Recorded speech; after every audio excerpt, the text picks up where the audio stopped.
The Mannin Line with Andy Wint.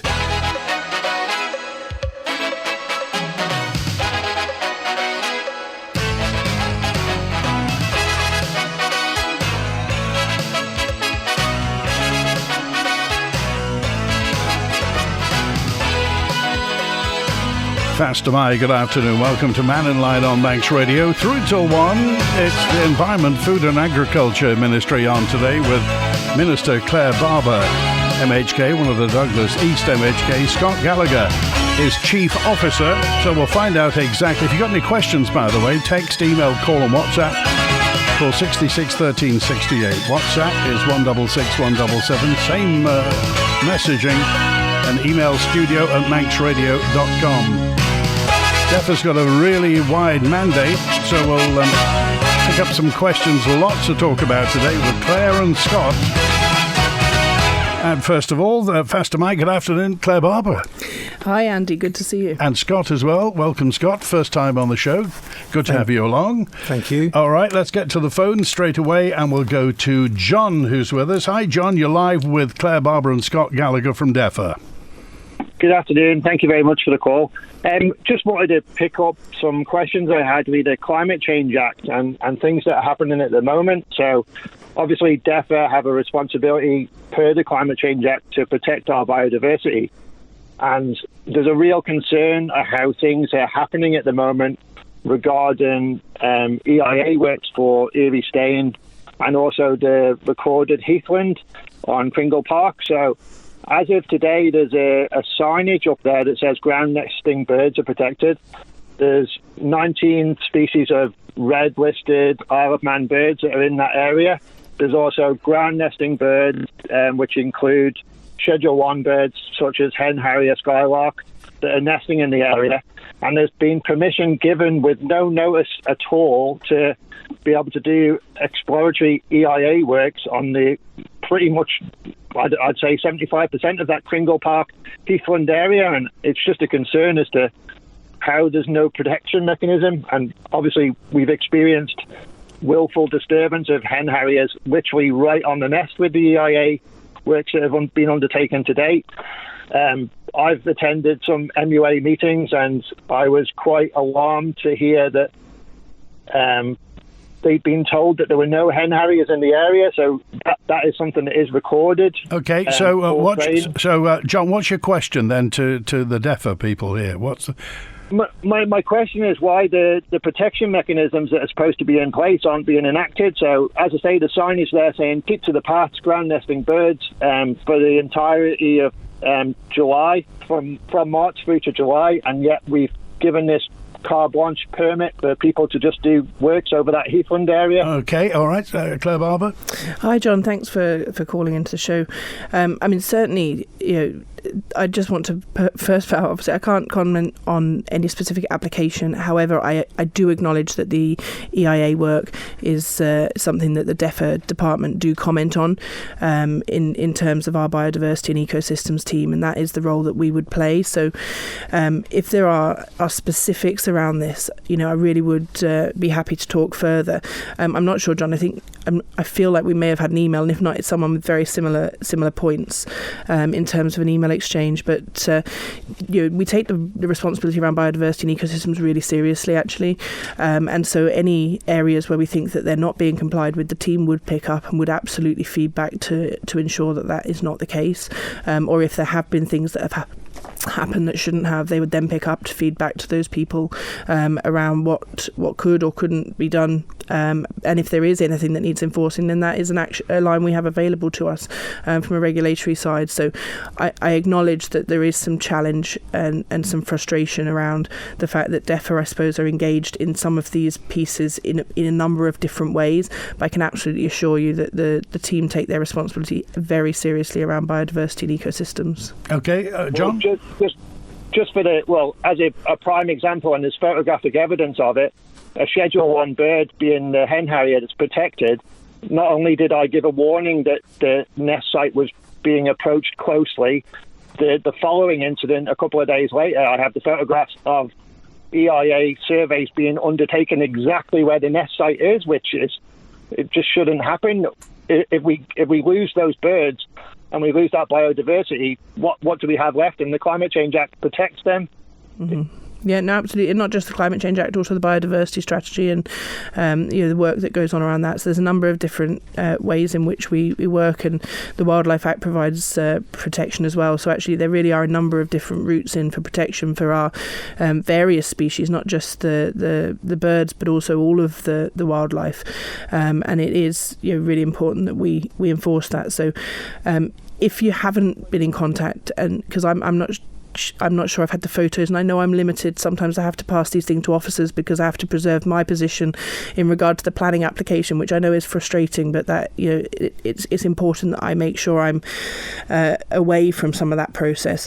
But if those photos haven't been shared, I'd really appreciate if they could be shared into the DEFA team, and we would certainly look to pick up on that. And what's the email address that anyone would send them to? If you want to send them to defaminister@gov.im, and then the team will make sure they go directly to the most appropriate part of DEFA. Okay. Thanks, John. Good to hear from you. It may be worth also restating, Clare Barber, as you said, sometimes you have to step back from decisions because of the planning application. Why is that? What is the process? What's the mechanism which means you have to stand back? So there's a number of ways that I can end up involved in the planning process. If it's a COMIN application, an application, that COMIN decide to call in, and it's not a DEFA application, then I would be part of that process. But if in any other circumstance, I would then serve as the appeal function. So should there be an appeal, I'm the ultimate person who makes the call as to whether to accept the inspector's recommendation in regards to an appeal. So I need to make sure I can preserve my position as not being conflicted in terms of any decision. And it can be tricky because people send an email in. Sometimes it's not immediately obvious that it's about planning, and so I start reading into it, and then I'm privy to information that may not have been available to the inspector, and it may prejudice my decision, so I would then have to recuse myself. So I'd always say if people do email in anything related to planning, if there is a planning element, if they could put that in the subject line. I know it's tricky, and I know sometimes it just won't work out in terms of the system, but if people can, that's always really helpful because I forward it on to officers and let them check it first, right, just to avoid any conflict. In the hierarchy of planning, are you at the top of the pyramid? So it's specifically relating to the appeal function. So the planning officers will make decisions in some cases, and obviously all that's reported online. The planning committee will make decisions in some cases, and then there would be an opportunity for an appeal against those decisions. If the appeal is taken up, then the ultimate decision in the term of an inspector coming over, holding an inquiry, doing a report, making a recommendation, then the decision as to whether to uphold that recommendation vests in me. Okay. Scott Gallacher, Chief Officer now. Scott, how long have you been in the post? So it must be coming up to about 9 months now. Okay. Before that, where were you? So before that, some people might be picking up a mix of accents. I was born in Scotland, but then grew up most of my life in New Zealand. And throughout my life, particularly growing up, I grew up on farms, worked on farms, and then for most of my working career, I was based in New Zealand, working in a mix of private practice as a lawyer or within government. And in government, I ended up heading up a number of organisations, much like DEFA, which has a focus on the environment, the agriculture, biosecurity, food, and everything else that really is dear to the likes of the Isle of Man. Lots of people say, I don't know whether this is true, that New Zealand's like the Isle of Man. Is it in any way similar in habitat, in countryside? I think there's a lot of similarities, but I think what my wife and I are just thoroughly enjoying is actually the vibrancy around the island and the communities. At the end of the day, I think it's the communities and people that make where you are. And my wife and I have just been blown away with the welcome that we've received and just the open nature on this island. We're absolutely loving exploring and getting around and meeting people on the island. Okay, well, imagine Clare Barber's not here. How's the department? How are things? Look, what I see every day is about 200 people who are absolutely committed to making a difference for this island. I know that the department touches upon a lot of areas that are sensitive or difficult for people. What I'm committed to do is to make sure the department listens to the people that we're here to serve, and ultimately delivers amazing outcomes for this island. And I want to make sure the department is always learning and listening. And what I've been doing since I've been on the island in late September is trying to get around as much as I can, talking to people, listening, and trying to figure out how the department can be an even stronger proposition for our communities. Okay, that's Scott Gallacher, Chief Officer at the Environment, Food and Agriculture Department. Here's a message in now. This is 302, and I knew this was going to come up, and you probably did as well, Claire. Please ask the Minister which producers she spoke to who are excited about alternative plans. I'm a small producer, and we're talking about the Food and Drink Festival. This is terrible for me. Will you publish the analysis and feedback which led to the cancellation of the festival? How will the new initiatives compensate, the small producers who rely on the Food and Drink Festival as a mainstay of their events calendar? What measures are going to be put in place to ensure small producers will be guaranteed equal sales from these new initiatives as if they would have achieved at the Food and Drink Festival? I'd also like to know how much it's cost to cancel the festival at such short notice, possible breach contracts, venue hire and contractors. Now, I think Mr. Morehouse has got a question now for this tomorrow as well. Yeah, so there is an urgent question into Keys tomorrow. And, in terms of publishing letters I've had, as much as I would love to do that because it would actually help, obviously, my case, I just don't think realistically I can commit to publish things that we've received from producers.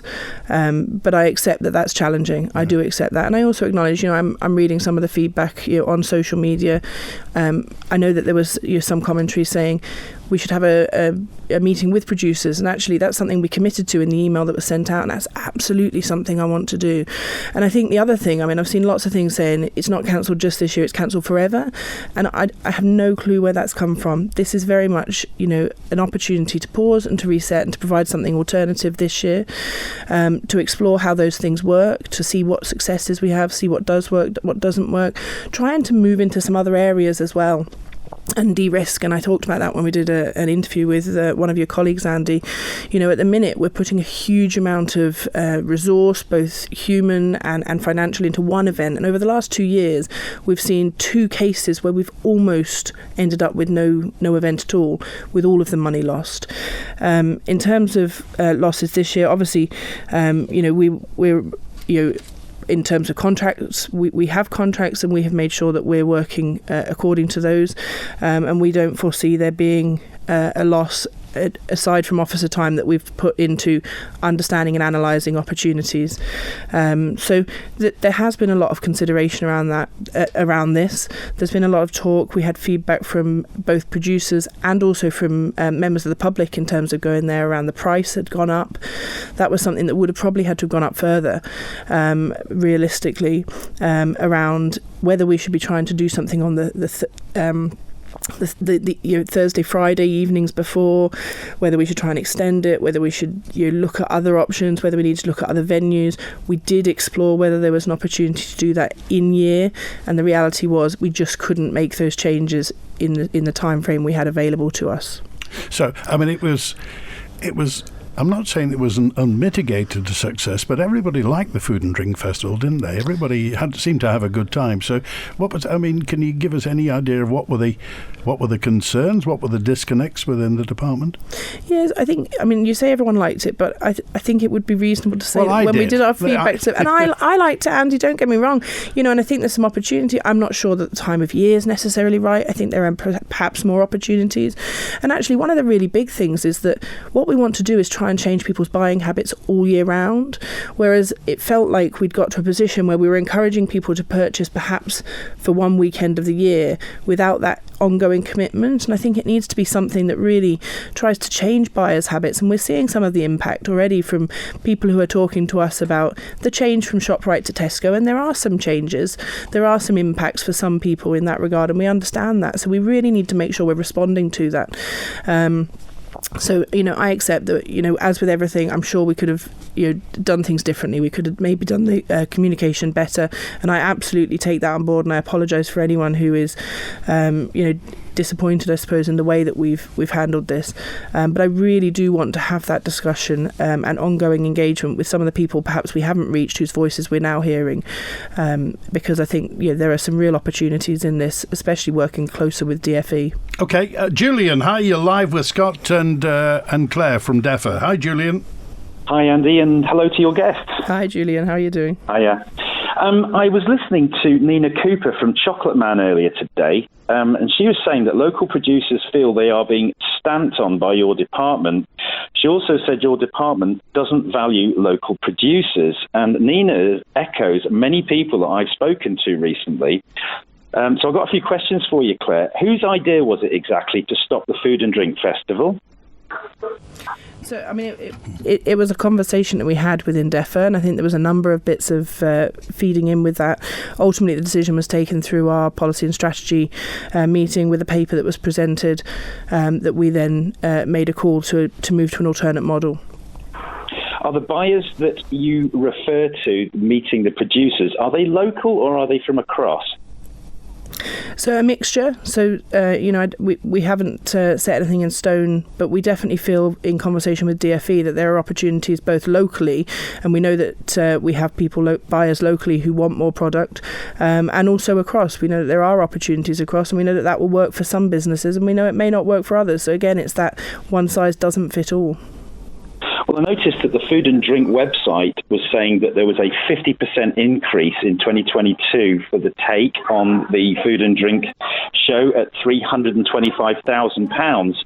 And obviously, Nina Cooper was talking about 500 bags of chocolate, 100 kilos of chocolate being used, etc., etc. What is your business case for stopping the Food and Drink show exactly, and for whose benefit will it be? I assume this has got nothing to do with Tesco's, is it? No, certainly nothing to do with Tesco's, Julian.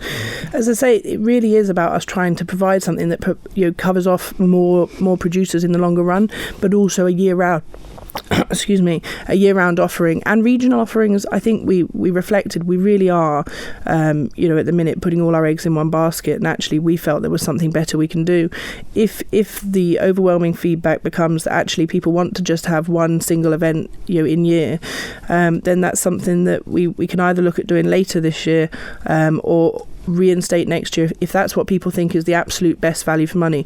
I genuinely have some nervousness about that being a commitment that's the best way to do this, because I honestly, having seen the last 2 years where we so nearly lost both events, I think it's a massive risk.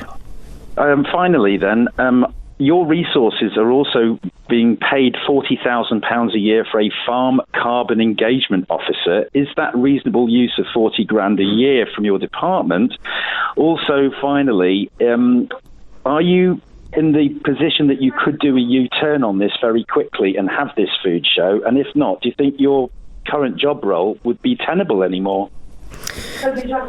So in terms of the farm carbon officer, I mean, that's something very different, funded separately, and I think we talked about that at length actually in a question in Parliament. So that's come from the Climate Change Fund, very specifically to implement the Farm Carbon Toolkits. That's a specific project, and it's a limited term appointment. So I couldn't take money from climate change to fund the food festival because it wouldn't achieve reduction in emissions. So there are specific terms of reference, I suppose it would be important to point out around how I spend money. And in terms of could we do a U-turn? I think realistically at this point that's not something that can be done. But what I would say is there are still things that we're working on that we haven't announced yet that will fill some of these spaces. And I would really encourage producers to bear with us. Okay, all right. Thanks, Julian. Thanks, Andy. All right, good to hear from you. I'm going to go to George now, who's with us. Hi, George. You're live on Mannin Line. Hello. Hi, George. Hello, Clare. Hello, Scott. Something I wanted to bring up was the cost of the boat for live exports of livestock of the thing. I want to know why it's costing 4 times the amount here than it's costing to bring from Scotland to Northern Ireland. Hi, George. I'm really glad you brought that up, actually. I don't know whether you've had the opportunity to either look at the evidence we submitted to the Tynwald Committee around the steam packet or listen into the evidence that both myself and Scott gave to that committee. It is something that we've had raised with us from a number of areas, and DEFA then made sure that that information was fed in. I know that the MNFU also put a submission in to that committee, and that's being considered. And I also welcome, obviously, the commitment by the Chief Minister to look into that actually in advance of the committee reporting based on some of the evidence put in by the different departments. Okay, George? Yes, it's just that we can't understand why there's such a discrepancy and why nothing has ever been done about the difference in the price and why we're at such a disadvantage with live exports. As I say, I'm happy if you want to leave your email address. We could send across perhaps our submission, which might give a little bit more insight into where we're coming from as DEFA with that regard. Okay. I can't comment on previous parliaments. All right. Okay. Well, George, we've got your details, and we'll get Clare Barber to, if we can get your email address, we'll get that over to you as well. Scott, I just wanted to ask you, are there any parallels with problems and issues that are on the Isle of Man with things that you came across in New Zealand at all? In terms of food production, security and things like that, and the cost as well? Look, I think a lot of the issues that I see every day on the island, there are some similarities, but again, what I'm focused upon is making sure we come up with solutions and outcomes that best suit the Isle of Man. So whilst in New Zealand, similar sort of issues in terms of cost of production, some of the pressures that the agricultural sector's under, some of the pressures and sensitivity around biosecurity, again, I really want to make sure that we are focused on Isle of Man solutions that actually deliver something for the Isle of Man. And just picking up something the Minister was talking upon in terms of the carbon audit toolkit, that was something really important that we wanted to ensure by rolling that out, and it was responding to the Farmers Union over the last 6 or 12 months. But it was actually making sure that on the Isle of Man we have data that is relevant to the Isle of Man. We don't want to use a methodology or data from across or any other jurisdiction. We need to make sure we are absolutely rich in data for the Isle of Man, because that's going to make a difference for us. Okay, here we are live today, and lots of messages coming in, which I'll get to. We need to... still more on this food and drink festival is not going away. Why was it cancelled at the last minute? This is Ali who's just asking as well. I mean, is it fair to say, Clare Barber, that is this about cost? Is it about money in the end? No, I mean, certainly that there is one element. It is cost. I also genuinely think we can do something better.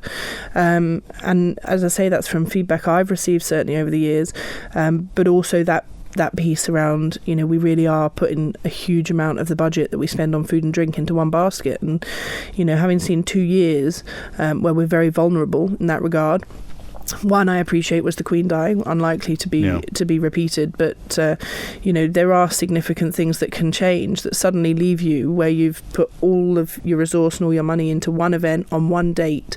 And if that goes, things or the weather doesn't play, you really are, and last year we saw with the weather, actually it really, the outside area was really challenging for people to go through. We put matting down, we did what we could in the circumstances. But I feel that really we need a different venue. That's a very strong feeling I have. I think we should be looking at somewhere indoors, somewhere that can provide the space to do something really exciting, and perhaps do that on a regional basis, actually take the food and drink festival to people. I think there are better things we can do. So, it's not a case of just saying we're not doing this, not ever. The budget is there. We have money. We've obviously been successful in attracting sponsorship as well in the past. But I honestly believe we can do better. Okay. 602 message comes in. You'll like this one, Clare. Claire's got a tough job managing that department. She's doing a grand job. And here's another one from Crystal on 775. Has the Isle of Man been sold down the river with Tesco? Do you think Tesco is the thin end of the wedge for producers on the Isle of Man and that they're on a loser? I mean, I have to say, all the conversations that we're having with Tesco, they want more local produce. They really do. However, I'm not going to pretend that isn't without some challenges. And whether that be because for producers providing and supplying to a big organisation like Tesco, they have to be able to provide consistency.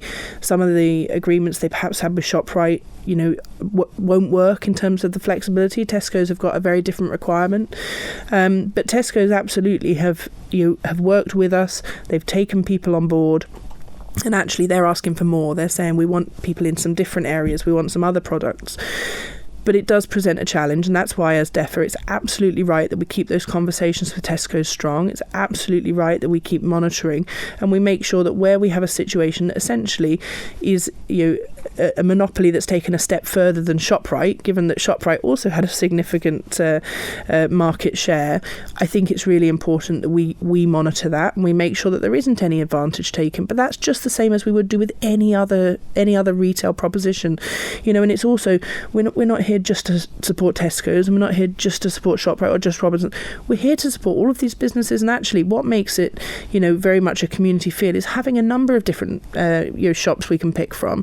But also, and something we're really focused on is making sure that the Manx Food and Drink can get into those local spaces, either through the established retailers that are already there, or also through other opportunities that we can create and support. And within DEFA, we've provided support to the Douglas Foodies Market on North Quay. I think that's really important. Isle of Man Farmers Market, we've worked with them for many years, and they're providing some of that. I think it's really important we look at how can we bolster that to make it, we often hear people say, well, I would buy local, but Tesco's deliver to the door, Co-op deliver to the door now. It's really important that we promote the fact Robinsons deliver to the door as well. Actually, there's a number of different routes people can go, and all of the retailers, I think, are listening and trying to bring the product to people. We also need to make sure, though, that we support, because for some people, it's just not viable to go into those big companies, and they need a way to get to the consumer.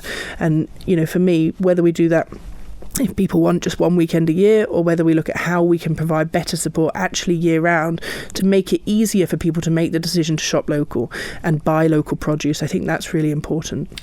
One big issue, of course, with most shoppers is price, and purchasing stuff grown, made on the Isle of Man is often more expensive. And it is a fundamental question. How would you say to somebody who's watching the pennies, you must buy local? I think it can be more expensive. I don't think it's always more expensive, actually. And of course, the more people you cut out in the middle, the better price you get when you're selling. So actually being able to sell directly to the consumer, I think there's some real benefits, especially for some of those really small businesses that just don't have the economies of scale. We've got some great farm shops, but of course, as you say, it's trying to link people together. But in terms of asking people to shop local, and I think I've said this on the show before, and I will absolutely say it again, I think I would say to people, if you can just make one change in your basket, I think that's brilliant. Do you know what? If you're not in a position to be able to do that, that's absolutely fine as well. But for the people who can afford to make the changes, I really would encourage them to. Whether that be going down to your local butchers and buying local meat, whether that be buying from the dairy, the creamery have got some brilliant products around, whether that be buying local vegetables, and we've got a number of different organisations now selling that. We've got 2 local bakeries providing a wealth of turning a wealth of ingredients into some brilliant products. We really have got a host of different organisers, whether it be from chocolates to cakes to pies. There's so much available on the island, isn't there? And then that's without even going into our seafood, and our shellfish business and local fish. There really is a richness of produce. And I suppose the one thing I would say is I think it's for us all to reflect actually on how our diets sit, because I spent some time talking to a Norwegian chef recently, and they're at 50% actually self-sufficiency, while we're sitting under 10% in terms of self-sufficiency. And a lot of that was because actually they're still eating fish, vegetables, potatoes. They're eating what they can grow, and that's, I think, a significant difference for where we have found ourselves actually on the island, where a lot of people's diets aren't related to the things that we can naturally grow here on the island. So sometimes it's a case actually of just looking, could you swap out pasta for local potatoes?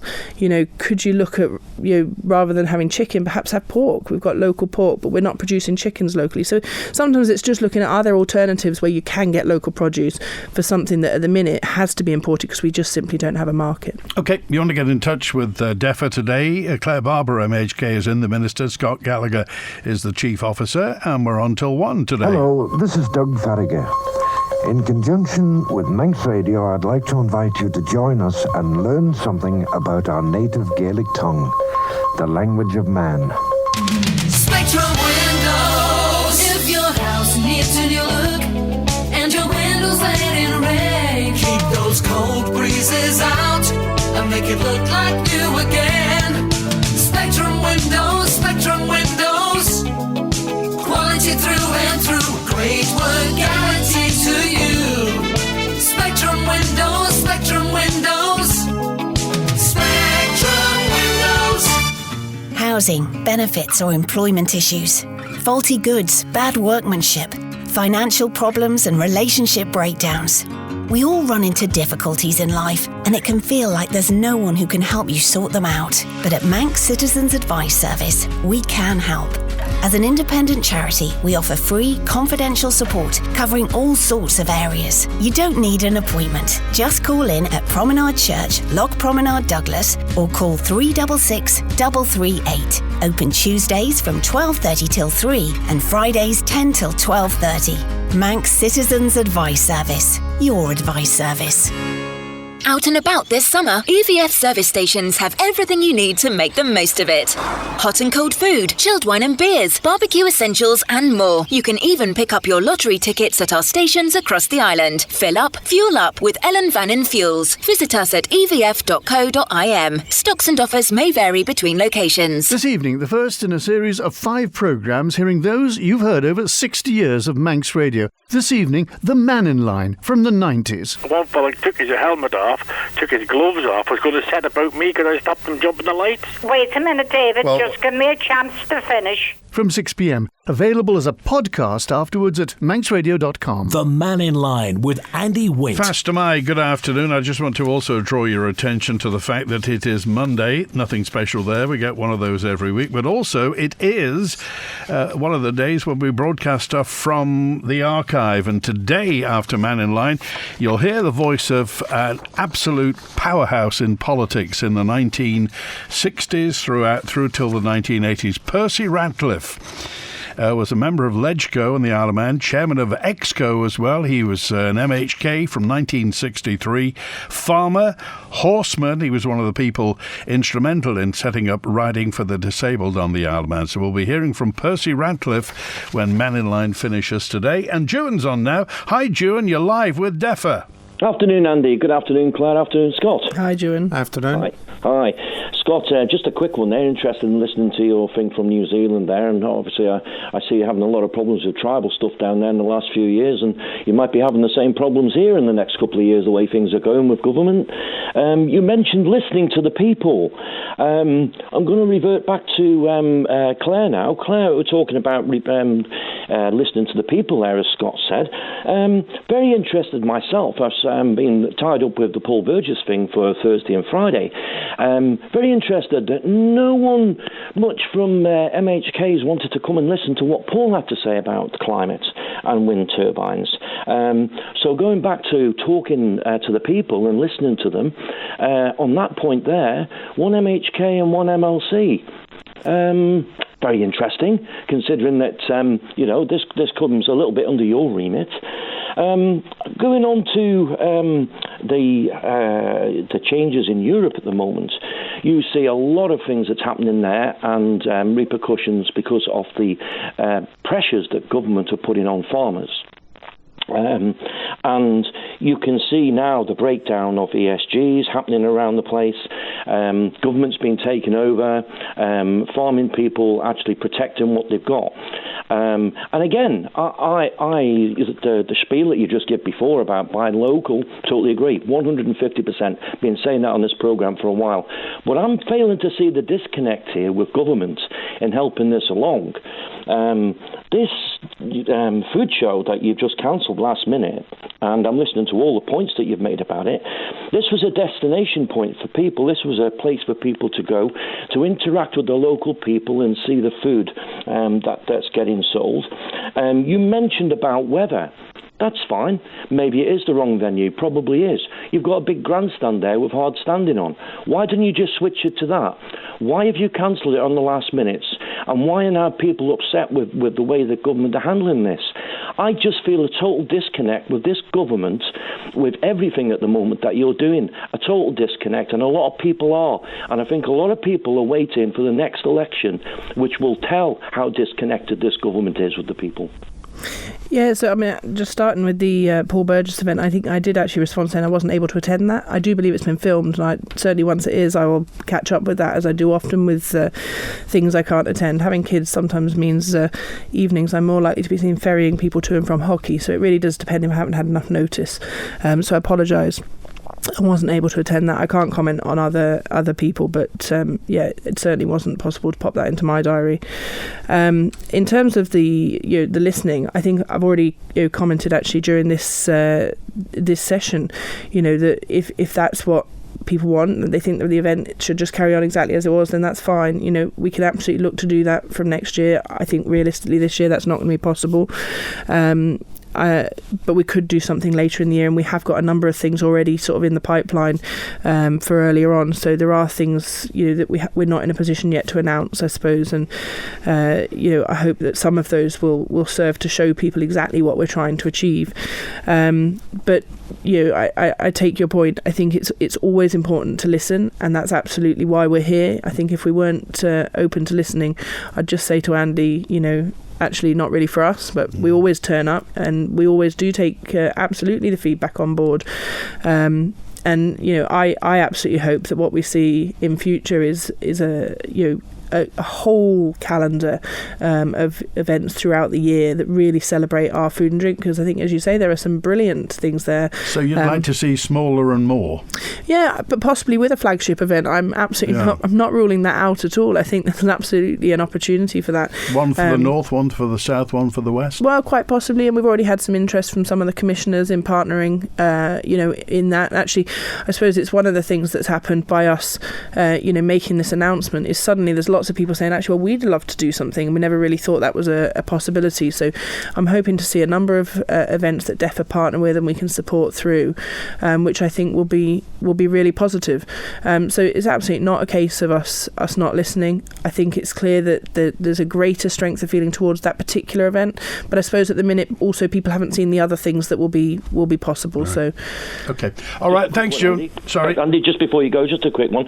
A lot of this has been driven, when we know this has been driven by net zero, ESGs, and again, as Julian just mentioned, the Farm Carbon Engagement Officer. This has all been driven by higher sources, and this is going to affect our farming in the future if you keep going down this avenue. I talked on here with the last time we were on, Clare, about we were talking about costs of fertilisation and seaweed and etc. And you said to me that wasn't usable. I'm going to refer back quickly to a Manx Radio article recently. Hidden gem of seaweed. Should we pay more attention to it? From Vincent Dozolelm, from Senior Advisor to the UN, Director of Food Programming at Lloyd's Global Seaweed Coalition. Why isn't this stuff getting looked at? I've mentioned this several times on this programme, and then this article comes out. It bemuses me why we hear this spiel about, it can be used, it can't be used, you're going to do this, you're going to do that, and nothing gets done. Okay, so can seaweed be used, Clare Barber? Barber? So I'm not aware. I'm not going to commit to doing something that I'm just not aware of. I'm more than happy. I can't recall seeing the article, so if you want to ping it over, I'd be more than happy to have a look at it and get in touch with the people involved. Okay. But certainly, I'm aware that there have been a number of people who've looked at the viability of seaweed, and certainly there's a huge natural resource there. And I would have thought if there was an option, people would have explored that probably already. Okay, and just to pick up on what Jewin was talking about, because in Europe there are some militant farmers. We've seen the pictures of the farmers in Holland and in Paris and what have you. And you and I have talked many times about the fact that it is difficult to piece together a living in agriculture on the Isle of Man. What's the mood of the farmers? So I think it's very clear that farming is challenging, and the challenges have prevailed for a longer period of time, I think, than we would have expected or hoped. But equally, we know that the meat plant's paying a good price. Red meat certainly seeing a really good price both at the meat plant and for those who've chosen to export. I think we recognise there are some challenges across the dairy sector. That's the milk price. Milk prices paid to the farmers have dipped, and that is definitely a challenge and something that we're wanting to look at. And equally, arable farming has struggled because of the weather changes, and that's going to be something I suspect we're going to see more and more of. So there are a number of things that are going to be within our control. There are going to be some things that possibly will be outside of our control. But there's a new director now of agriculture and food. I think since we last spoke, actually, Andy, what we've done is we've actually separated agriculture and food out to put someone in just in charge of that area, recognising really the challenges that exist. Because previously the one director had a huge portfolio covering all of the forestry, all of our rental properties across the whole of DEFA, all of our land, our glens, our plantations, and agriculture and food, as well as the wildlife park, the sawmill, and a plethora of other things. So we've actually taken that post, we've done an internal rejig to allow a director of agriculture and food, and Chris Neal is the person in that post and is really passionate about looking how we can bring new faces into agriculture, make it something appealing, make sure we're not losing people from agriculture. And we know that there is a risk around that at the minute, and we know that young people, even those who are brought up through farming families, are having to make choices where they move away from the farming tradition. So there is a huge pressure in this area, and we recognise and are looking at how we can address that. Okay, message in, this is a WhatsApper in. The local butchers are finding it harder to support the meat plant. There are suppliers in the UK queuing to provide meat to the Isle of Man. How are we going to keep the supply local? And on that subject, Keith is live with us. Hi, Keith. You're live on Mannin Line. Thank you. Keith Carouche. My daughter Anna is a sheep farmer at Mackled, and we're keen to know we know that Tesco is keen to buy Manx, and they need 40 carcasses of beef per week in their stores in the Isle of Man. I'd like to know what Isle of Man meats have got contracts in place with Tesco, and what is the current weekly volume. Hi, Keith, and thanks for getting in touch. I think it's a great opportunity actually to talk about some of the challenges, I suppose, that a transition from ShopRite to Tesco brings. So in terms of the carcasses, the meat plant is absolutely ready and able to provide them. But Tesco don't want carcasses. What they need, obviously, is boxed and retail processed meat.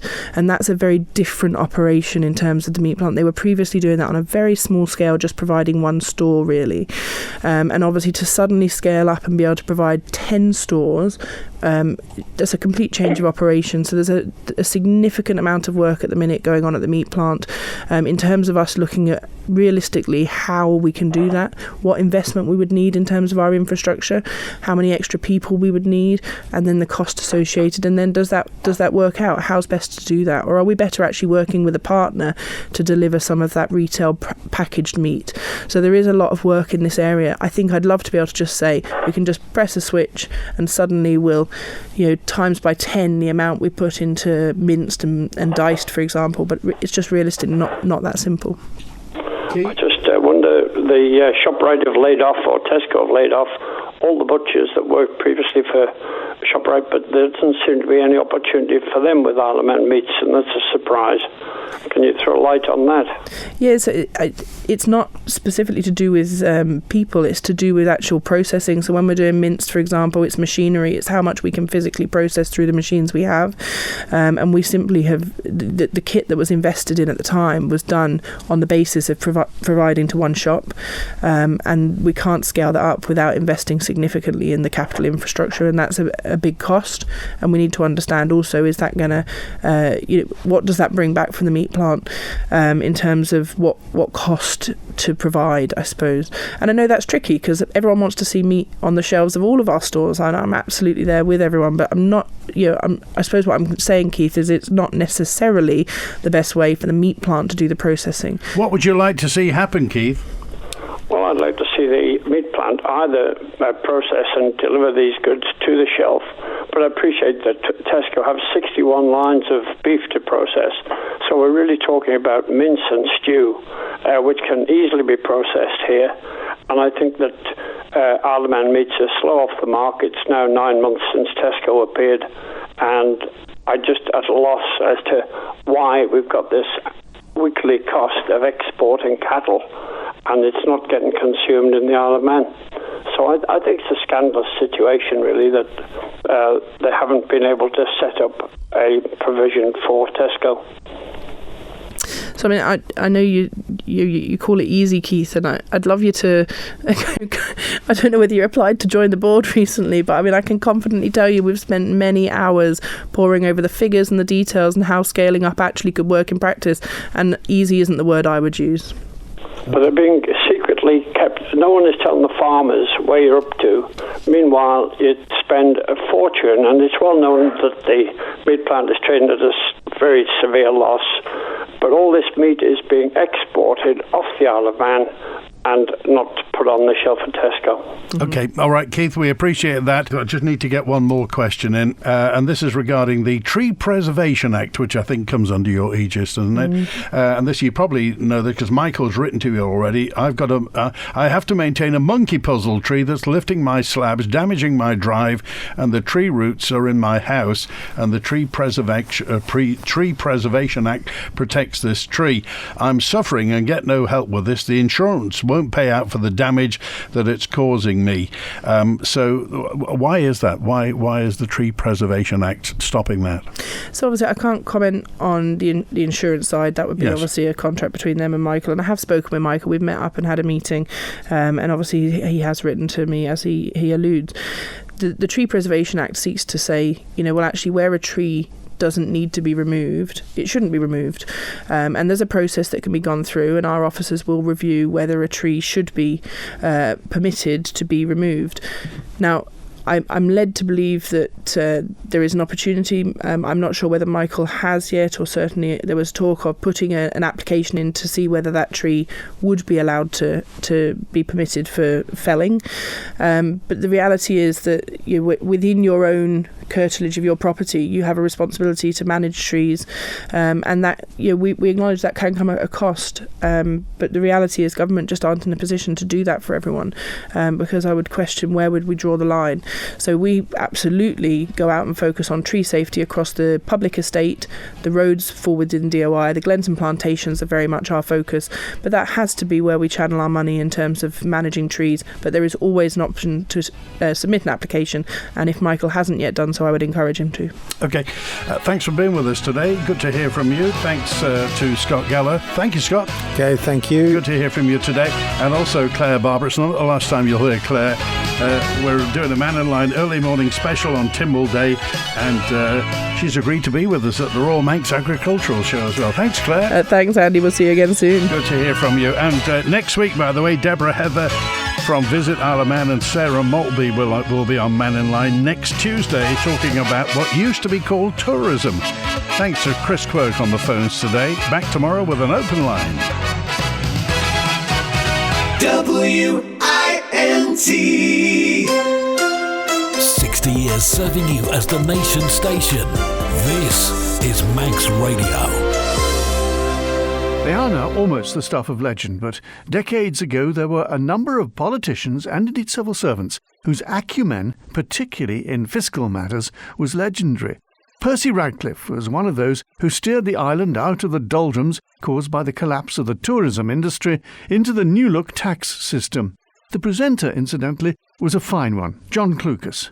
One of the hazards of planning any current affairs programme is that by their very nature, people and events are unpredictable. An example of this was the emergency debate at last October's Tynwald, sparked off by the Speaker of the House of Keys, Charles Carrouche, who was clearly dissatisfied with the direction in which the government was heading, or as he saw it, Tynwald's lack of direction. The agenda for that Tynwald indicated that members were to hear an important statement by the Chairman of the Finance Board, Percy Radcliffe, MHK. And such statements are normally heard in complete silence, because Tynwald's standing orders debar any subsequent debate.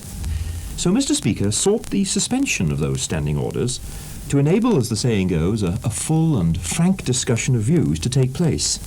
Needless to say, he wasn't disappointed. Nor were listeners when both Mr. Speaker and Mr. Radcliffe came into the Sunday Opinion studio.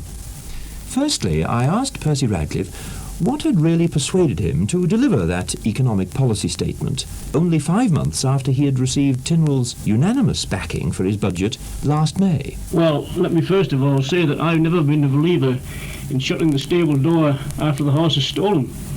And the Finance Board meet regularly.